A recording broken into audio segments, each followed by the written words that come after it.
국민 여러분이 지켜보고 계시는 만큼 치열하지만 품격 있는 토론 기대해 보겠습니다. 이재명 후보님이 사실 가족 간의 그런 어떤 좀 특이한 대화나 이런 걸 하셔가지고 문제되신 건 아까 사과하시고 이렇게 했었는데요. 가장 또 놀라는 것이 혹시 정의당의 그러니까 민주노동당 기준으로 여쭤보고 싶은 게 만약에 어떤 사람이 여성이 해가지고 얘기할 때 여성의 어떤 이런 곳에 젓가락을 꽂고 싶다 이런 얘기를 했다 그러면 이거는 여성 혐오에 해당합니까?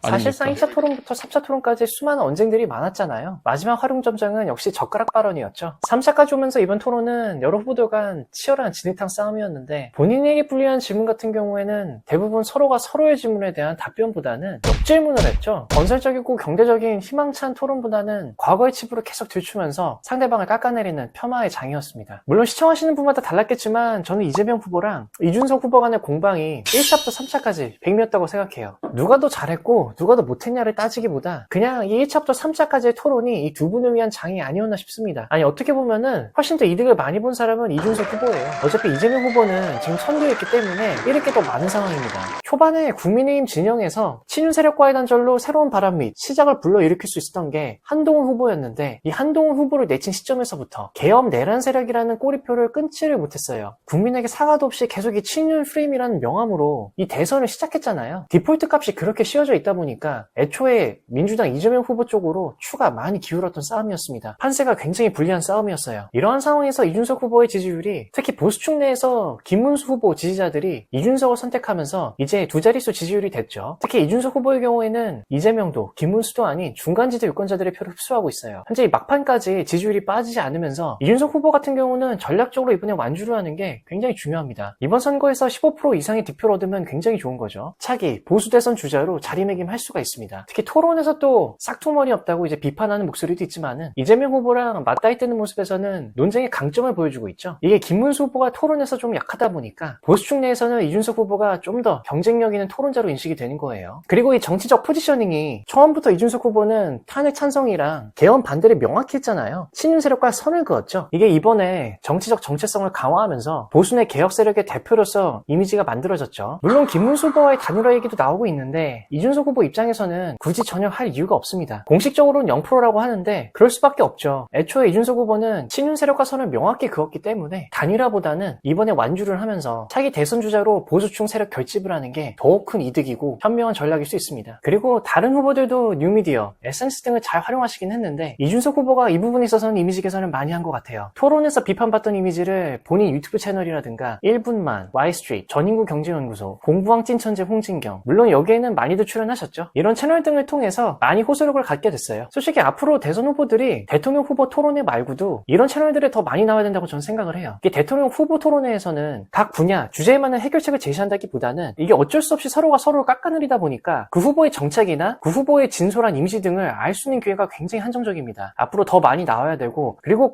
가능하다면은 후보들 플러스 팀, 앞으로 예정된 내각이라 할 수도 있겠죠. 팀 단위로 나와서 토론을 하는 게 훨씬 더 생산적일 거예요. 혼자서 나라를 운영하는 게 아니잖아요. 그 팀 안에 멤버가 누군지, 그 멤버들 중 누가 강점을 가지고 있고 어느 분야에 적합하고 유능한지, 그 한 팀이 얼마나 유기적으로 앞으로 국정을 운영할 것인지 대선 후보 토론이나 이런 유튜브 채널이 나온다면은 훨씬 더 투표자 입장에서는 후보들에 대한 결정을 조금 더 다방면에서 검증을 할 수 있는 계기를 가질 수 있겠죠. 이 마지막 세 번째 토론에서의 이준석 후보의 여성 신체 부위 관련 발언은 일단 큰 논란이 있었죠. 이준석 후보 입장에서는 이재명 후보 아들인 이동호 씨를 언급하면서 이재명 후보를 저격하려는 의도였는데 현재는 문제를 제기한 사람에게도 혐오의 낙인이 찍히는 진흙탕 싸움의 정점으로 이 사태가 더 번지고 있죠. 잘잘못의 시비를 가리는 것도 중요한데 정치적 흐름의 큰 맥락에서 봤을 때에는 근본 선거는 애초에 시작부터가 판세가 많이 기울었던 게임이었던 것 같습니다. 이재명 후보의 경우 호텔 경제학, 거북선 논란, 120원 커피 원가 논란 등 여러 공격을 받았지만은 이제 얼마 남지 않은 기간 동안 정말 큰 실수를 하지 않는 이상에는 근본 대통령 선거는 이재명, 이준석 이 두 후보에게 많은 것을 안겨줬던 계기가 아니었나 싶어요.